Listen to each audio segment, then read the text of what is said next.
सो हाय दोस्तों, आज हम एसईओ के बारे में बात करेंगे और हम जानेंगे कि एसईओ क्या होता है, एसईओ कैसे करते हैं और एसईओ में क्या क्या कर सकते हैं। तो अगर आप एक बिगनर हैं, आप एसईओ करना स्टार्ट कर रहे हैं या आप डिजिटल मार्केटिंग में नया करियर स्टार्ट कर रहे हैं, तो ये वीडियो आपके लिए हेल्पफुल रहेगा, मददगार रहेगा।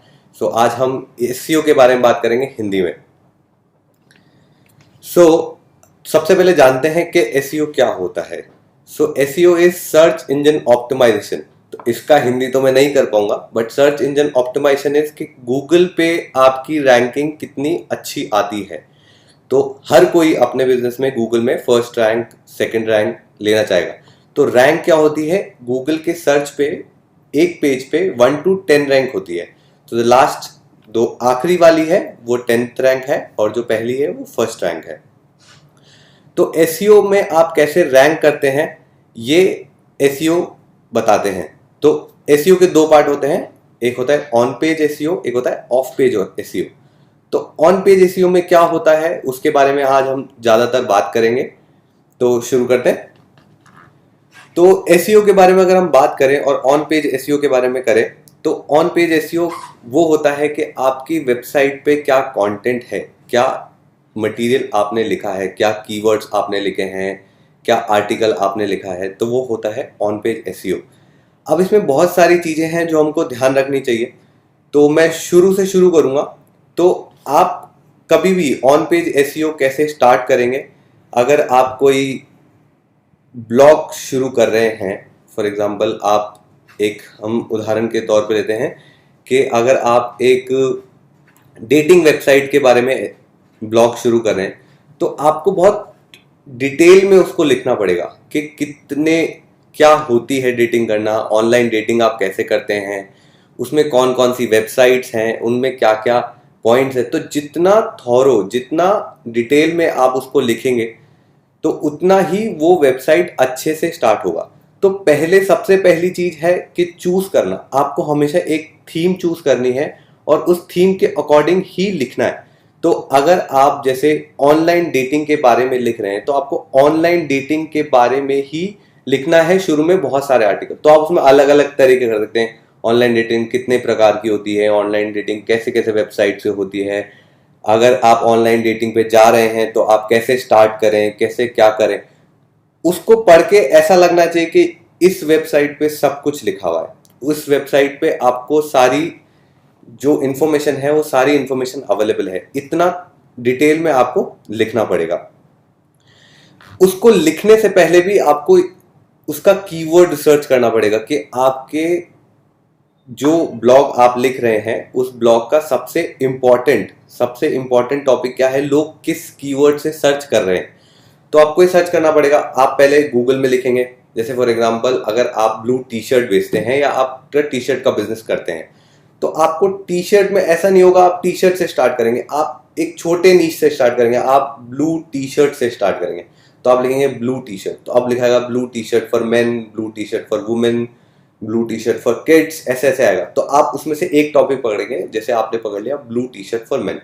अब आप blue T shirt for main के बारे में आर्टिकल लिखेंगे और एक बड़ा चौड़ा लंबा आर्टिकल लिखेंगे, जिसमें कम से कम नहीं करते हुए भी 900 से 1000 वर्ड आप यूज करें। अगर आप 900 से 1000 वर्ड यूज करेंगे तो आपके कंटेंट में बहुत सारे कीवर्ड्स आएंगे। आप ब्लू टी शर्ट के बारे में लिखिए, ब्लू शर्ट्स के बारे में लिखिए, उनके कपड़े के बारे में लिखिए, थ्रेड के बारे में लिखिए, आप कैसे चूज कर सकते हैं, कहाँ से बाय कर सकते हैं। जितना डिटेल में आप बता सकते हैं उसको उतना लिखिए। दूसरा फिर इसमें है कि इंटरनल लिंकिंग। एक बार आपने ब्लॉग चूज कर लिया, दूसरी बार आपने नीश चूज कर लिया, अब आप कीवर्ड चूज कर लिया, अब आपकी बात है इंटरनल लिंकिंग। तो तीसरा जो इंपॉर्टेंट पार्ट है और जो बहुत सारे एसईओ में लोग भूल जाते हैं वो इंटरनल लिंकिंग है। तो जब आप आर्टिकल लिख रहे हैं, आप अपना ब्लॉग लिख रहे हैं, तो आप अपने ब्लॉग में इंटरनल लिंकिंग का ध्यान रखिए। फॉर एग्जांपल अगर आप, जैसे हमने ब्लू टी शर्ट का एग्जांपल लिया, तो ब्लू टी शर्ट के बारे में अगर आप लिख रहे हैं तो आप उसी के अंदर अगर आपने और कोई आर्टिकल भी लिखा है जो कि दूसरे किसी कलर की शर्ट के बारे में है या दूसरे कोई ब्रांड की शर्ट के बारे में, तो आप उसका इंटरनल लिंक दीजिए एक मेटा कीवर्ड्स के साथ। तो आप कीवर्ड देंगे, उस पर एंकर लगाएंगे और उसमें पीछे से एंकर लिंक देके उसकी तरफ लिंक करेंगे। तो जितना ज़्यादा आप इंटरनली लिंक करेंगे अपनी वेबसाइट को, उतना अच्छा आपकी गूगल रैंकिंग होने के चांसेस हैं। वो क्यों? क्योंकि अगर आपने बोला कि आपने गूगल को बताया कि ये वाला पेज मेरे इंपॉर्टेंट है, आपने लिंक डाला, तो गूगल भी आपके पेज को वैल्यू करेगा और आपके बाकी पेजेस से उसको ऊपर रैंक करेगा। सेकंड बात आती है एक्सटर्नल लिंकिंग। एक्सटर्नल लिंकिंग आप सिर्फ अपनी वेबसाइट के बारे में लिखेंगे, अच्छी बात है, बट आपको दूसरी वेबसाइट्स का भी रेफरेंस देना है। दूसरी वेबसाइट्स में भी high domain authority website. So for example, अगर आप लिखते हैं डिजिटल मार्केटिंग के बारे में, तो आप मार्केटिंग के बारे में लिखिए कि डिजिटल मार्केटिंग क्या होता है, कैसे होता है, क्यों होता है, कैसे करनी चाहिए, क्यों करनी चाहिए। एंड देन आप दूसरों का रेफरेंस भी दीजिए कि उसने उस आर्टिकल में भी ऐसा लिखा हुआ है, ये एक और आर्टिकल है जो कि इंटरेस्टिंग है। ऐसे करके आप एक्सटर्नल लिंकिंग भी दिए। तो आपने ब्लॉग चूज किया, नीश ब्लॉग चूज किया, आपने कंटेंट अच्छा थॉरो डिटेल लिखा, उसके बाद आपको इंटरनल एक्सटर्नल लिंकिंग का ध्यान रखना है। फिर सबसे इंपॉर्टेंट दूसरी बात है कि जैसे अगर आपने एक पेज बनाया, उसके बाद फिर आप उसमें ध्यान दीजिए टाइटल और मेटा डिस्क्रिप्शन का। तो टाइटल और मेटा डिस्क्रिप्शन में यह है कि जो आप कभी कुछ गूगल सर्च करते हैं, जो ब्लू कलर का जो नाम आता है वो टाइटल होता है, और जो उसके नीचे जो ग्रे कलर से लाइन लिखी हुई है वो डिस्क्रिप्शन है। तो अब आपके टाइटल डिस्क्रिप्शन के कीवर्ड्स, तो 70 कैरेक्टर का कम से कम आपको टाइटल लिखना है और 120 कैरेक्टर से ज़्यादा आपको डिस्क्रिप्शन लिखना है। अब टाइटल और कैरेक्टर में आपको कीवर्ड्स यूज करने हैं।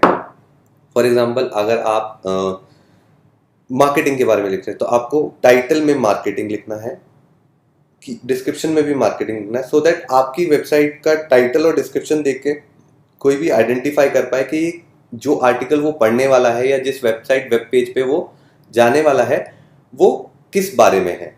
और जो कीवर्ड आप टाइटल और डिस्क्रिप्शन में यूज करेंगे वही आपको अपने पेज पे करना है। तो पेज की रेलेवेंसी भी मेंटेन रहेगी कि भाई टाइटल में था, डिस्क्रिप्शन में था और पेज में भी वो फाइंड हुआ। जितना रेलेवेंट टाइटल और डिस्क्रिप्शन आप बनाएंगे उतना ट्रैफिक आने का चांसेस ज़्यादा है। तीसरा जो सबसे इम्पॉर्टेंट है वो है वेब मास्टर टूल। तो अगर आप एक नए डिजिटल मार्केटर हैं और आप एसईओ करना आपने स्टार्ट किया है, तो आप वेब मास्टर पे अपना अकाउंट, अपनी वेबसाइट का अकाउंट जरूर नहीं है, आप वेब मास्टर पे जाइए, साइन इन करिए। तो आपका जो गूगल का है, जिससे आपने गूगल एनालिटिक्स बनाया है, गूगल एडवर्ड बनाया है, उसी ईमेल आईडी से आपका गूगल वेब मास्टर बन जाएगा। एक बार आपका गूगल वेब मास्टर बन गया, उसके बाद आप उसके अंदर अपना साइट मैप सबमिट कीजिए।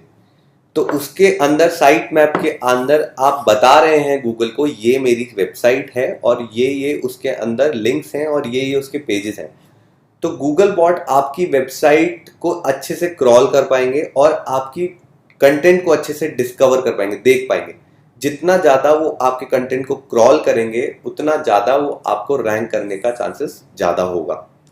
उसके अलावा वेब मास्टर में काफ़ी सारी चीज़ें हैं जो हमको ध्यान देनी चाहिए। एक होता है सर्च अपीयरेंस। तो सर्च अपीयरेंस में आपको दिखेगा कि लोग किस किस नाम से और किस किस कीवर्ड से आपको सर्च कर रहे हैं। तो जिस जिस कीवर्ड से लोग आपको सर्च कर रहे हैं उस कीवर्ड के ऊपर आप आगे अपना वेबसाइट का कंटेंट बिल्ड कीजिए। फॉर एग्जांपल, अगर आप कोई कपड़ों का बिजनेस करते हैं, जैसे हम पहले एग्जांपल लेते आए हैं, तो अगर लोग ज़्यादा men's shirt, green men's shirt के बारे में सर्च कर रहे हैं, तो आप ग्रीन मेंस शर्ट के बारे में ज़्यादा लिखिए, क्योंकि उसमें आपका रैंकिंग आ भी रहा है और आपके हाई चांसेस हैं कि आप उस कीवर्ड पे चले जाएं। फिर आप देखिए कि आपका वहाँ पे क्लिक किस पे है, इम्प्रेशन किस पे है। तो जिस पे आपके इम्प्रेशन है उस आर्टिकल को जाके आप एडिट कीजिए, उसका टाइटल चेंज कीजिए। अच्छा, टाइटल चेंज करने का मैं आपको एक बहुत ही इंटरेस्टिंग तरीका बताता हूँ।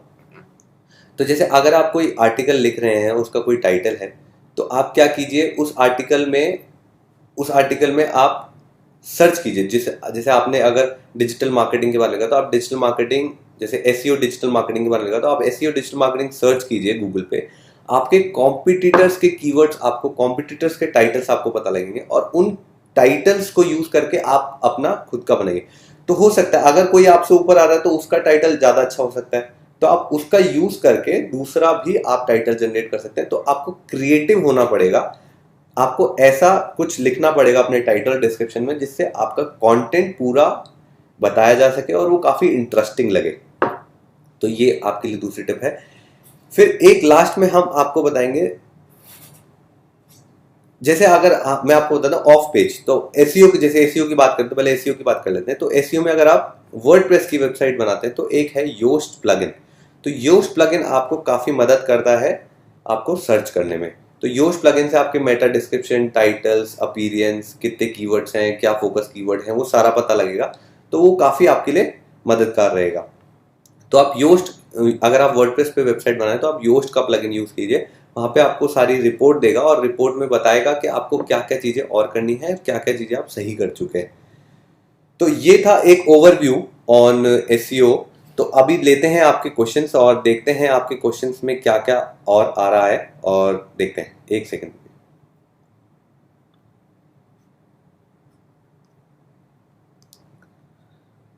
तो आप सबको मेरा हेलो अगेन। आप सबके बहुत सारे कमेंट्स यहाँ पे हैं और बहुत सारे लोग आज जुड़े हैं हमसे। तो आज हम हिंदी में सेशन कर रहे हैं, तो आज हम आपके बिल्कुल सारे सवाल लेंगे और देखे जाएंगे कि क्या होता है। Shall we start? Yes, we have started, Krishna.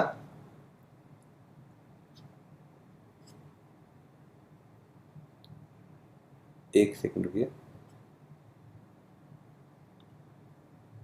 तो हाँ, आपके पूछिए क्वेश्चंस।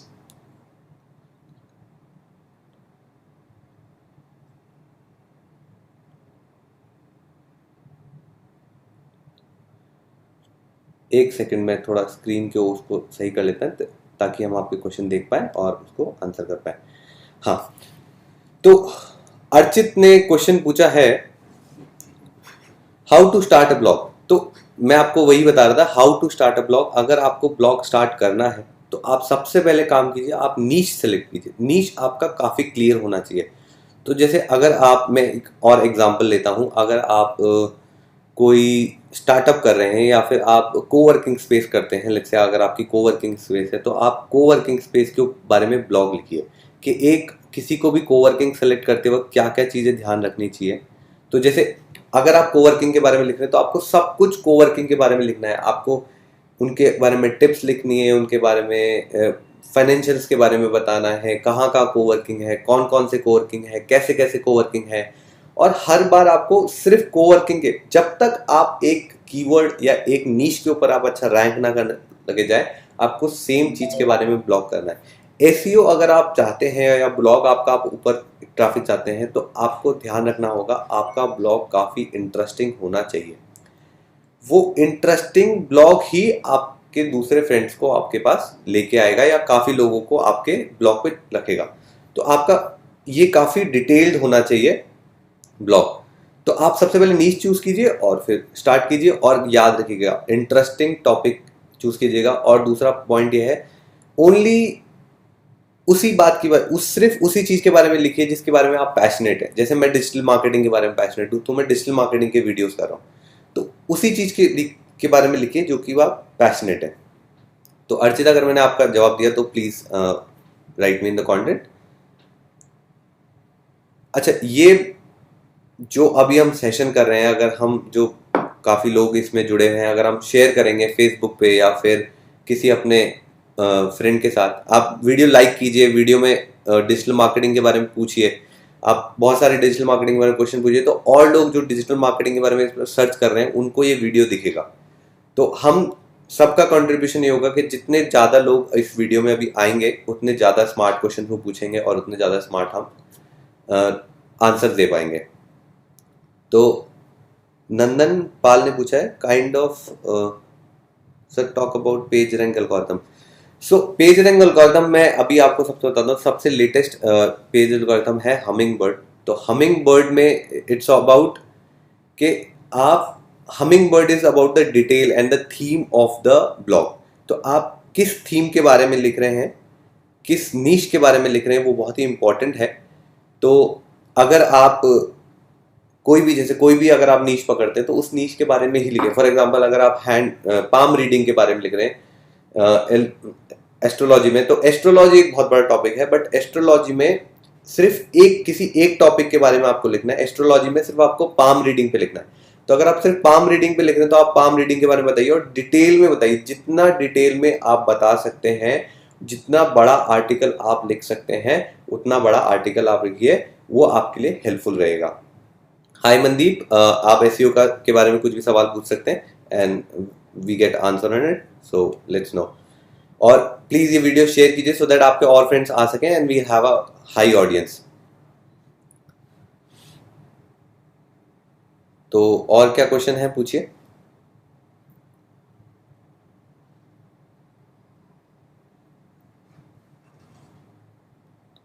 तो जब तक मैं आपको कीवर्ड रिसर्च के बारे में बताता हूँ, तो कीवर्ड रिसर्च हम कैसे कर सकते हैं। अगर आप मार्केटिंग में, डिजिटल मार्केटिंग में नए हैं और आप कीवर्ड रिसर्च करना चाहते हैं, तो आप गूगल कीवर्ड टूल प्लानर का यूज़ कर सकते हैं। उबर वर्ड्स करके है एक नील पटेल की एक वेबसाइट है, नील पटेल की वेबसाइट पे जाइए, उबर सर्च पे जाइए, उबर सजेस्ट करके एक और है। तो उबर सजेस्ट करके अगर आप जब सर्च करेंगे तो वहाँ पे आपको बहुत सारे कीवर्ड्स के आइडिया मिल जाएंगे। अगर आपको किसी नीश के बारे में आर्टिकल लिख रहे हैं तो किस किस बारे में आपको बताना है, तो आपको उबर सजेस्ट में मिल जाएगा, ठीक है। और आई एस एल करके एक और वेबसाइट है जो कि आपको कीवर्ड्स के बारे में बताता है। तो ISL, Uber suggest and keyword planner पे आपको कीवर्ड के बारे में। तो आप कभी भी ब्लॉग स्टार्ट करें तो पहले कीवर्ड रिसर्च करें गूगल कीवर्ड प्लानर से और देखें कि कौन कौन से कीवर्ड पॉपुलर हैं और फिर उस पर लिखना शुरू करें। द वंडरिंग टेक्नोस से ने एक सवाल पूछा है, सर वर्डप्रेस के जरिए कैसे ब्लॉग लिखें और प्लीज बेसिक्स बताइए। तो वर्डप्रेस काफ़ी एक बेसिक CMS है। तो आप अगर वर्डप्रेस इंस्टॉल करेंगे अपनी वेबसाइट के लिए तो आप उस पर आर्टिकल्स लिख सकते हैं, आप इजीली इमेज इंटीग्रेट कर सकते हैं। तो उसका जो इंटरफेस है जहाँ पे आप अपना ब्लॉग बनाते हैं या ब्लॉग के बारे में लिखते हैं वो काफ़ी आसान है। आप wordpress.com पे जाइए, आपको सारा इंस्ट्रक्शन पता चल जाएगा कैसे इसको इंस्टॉल करते हैं। आप YouTube पे सर्च कीजिए how to install a WordPress and आपको पूरा एक ट्यूटोरियल मिलेगा जो आपको स्टेप बाय स्टेप उस पर लेके जाएगा और आप स्टेप बाय स्टेप खुद की वेबसाइट बना सकते हैं। फ्रॉम इंस्टॉलिंग, आपका होस्टिंग से लेके वेबसाइट रिलीज कैसे होना है, क्या लिखना है, कैसे लिखना है, क्यों लिखना है, वो सब आपको उसमें पता चलेगा, ठीक है। तो वर्डप्रेस आप स्टार्ट कर सकते हैं और वर्डप्रेस में एसईओ योस्ट, तो मैं बता रहा था अगर आपको वर्डप्रेस स्टार्ट करते हैं तो एसईओ योस्ट के बारे में आप शुरू कर सकते हैं और एसईओ योस्ट काफ़ी आपको मददगार रहेगा अगर आप वर्डप्रेस की वेबसाइट बना रहे हैं तो। उत्तरन उत्तरन ने सवाल पूछा है, bro what such I choose for writing a blog as a beginner and Blogger और एंड अ वर्डप्रेस।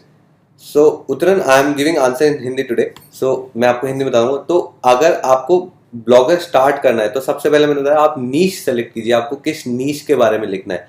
तो जिस भी चीज़ के बारे में आप पैशनेट हैं, वो कुछ भी हो सकती है। आप स्टडीज़ के बारे में पैशनेट हैं, आप कैट एग्जाम के बारे में पैशनेट हैं, आप स्टार्टअप्स के बारे में पैशनेट हैं, तो किसी भी एक चीज़ के जिसके बारे में आप पैशनेट हैं उसके बारे में आप लिखना शुरू कीजिए और डिटेल में लिखिए। कम से कम एक आर्टिकल आप 1000-1500 वर्ड्स का अगर आप लिखेंगे और उसको एसईओ योस्ट के थ्रू वर्डप्रेस में अगर आप ऑप्टिमाइज करेंगे तो आपके लिए काफ़ी हेल्पफुल रहेगा और काफ़ी आप जल्दी रैंक कर पाएंगे।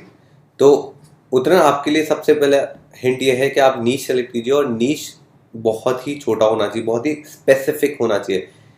जैसे अगर आप कोवर्किंग स्पेस के बारे में, तो कोवर्किंग स्पेस इन दिल्ली और कोवर्किंग स्पेस इन जयपुर, अगर आप डिजिटल मार्केटिंग, तो आप काफ़ी एक लंबा कीवर्ड्स के हिसाब से एक नीश सेलेक्ट कीजिए और उस पर आप लिखना शुरू कीजिए। मनदीप ने पूछा है, Django is good for web development. हाँ, Django is a very good platform for web development. It's easy and इसमें बहुत सारे प्लगइन्स होते हैं तो कस्टमाइजेबल हो जाता है। बट आज हम डेवलपमेंट के बारे में बात नहीं कर रहे हैं, आज हम एसईओ के बारे में बात करें। तो हाँ, जेंगो पे एसईओ पैनल आप बना सकते हैं और काफ़ी मददगार रहेगा। How to get a good package in interview. Okay, तो आज हम मार्केटिंग के बारे में, एसईओ के बारे में बात कर रहे हैं। तो नेक्स्ट सेशन हम वापस जॉब्स के बारे में करेंगे, तब हम आपका देंगे। और बाकी आप इस क्वेश्चंस को मेरे दूसरे चैनल के दूसरे वीडियोस में आप शुभम दूसरे इस चैनल के दूसरे वीडियोस पे आप ये कमेंट कीजिए, मैं आपको पक्का रिप्लाई करूंगा। हमारे बहुत सारे इंटरव्यूज के रिलेटेड वीडियोस हैं, आपको वहां पे उसका जवाब मिल जाएगा। What is SEO sir? तो शिवम दत्ता, हमने शुरू में बताया था एसईओ इज सर्च ऑप्टिमाइजेशन। जहाँ पे गूगल में किस हिसाब से आप रैंक ला सकते हैं, उसके एल्गोरिथम और उसकी स्टडीज को ही सर्च ऑप्टिमाइजेशन कहते हैं और उसी को एसईओ कहते हैं। हाँ, तो आप इस क्वेश्चन के बाद आप अपना कमेंट कीजिएगा और हम इस पे और इंटरेक्शन कर सकते हैं। आप मेरे कम्युनिटी ज्वाइन कर सकते हैं, वहाँ पे इस चैनल की कम्युनिटी में आप ज्वाइन करके आप बता सकते हैं कि आपको क्या क्या इंटरेस्टिंग इस पे टॉपिक है और क्या क्या आप इसमें देखना चाहते हैं। तो वहाँ पे मैं आपके लिए और नए वीडियोस भी जनरेट कर सकता हूँ। शुभम, बिल्कुल हम इसमें वीडियोस बनाएंगे और इस वीडियोस इसको पोस्ट भी किया जाएगा बाकी चैनल पे। तो ठीक है गाइज, आज के लिए इतना ही काफ़ी है एसईओ के बारे में। अगर आपके कोई भी क्वेश्चन हो तो आप प्लीज़ नीचे कमेंट करके लिखिए and we make sure that we answer all the question. हम सारे क्वेश्चंस को आंसर करेंगे और इस वीडियो को सब्सक्राइब करना मत भूलिए। ऐसे और भी वीडियोस हम आपके लिए बनाएंगे। तो दो चीज़ आपको करनी है, आपको अपना सवाल नीचे कमेंट सेक्शन में पूछना है और दूसरा इस चैनल को सब्सक्राइब करना है और वीडियो लाइक तो आपको करना ही है। तो 3 चीज़ हो गई आपके लिए, आप ये कीजिए और अगले टाइम हम आपसे फिर मिलते हैं।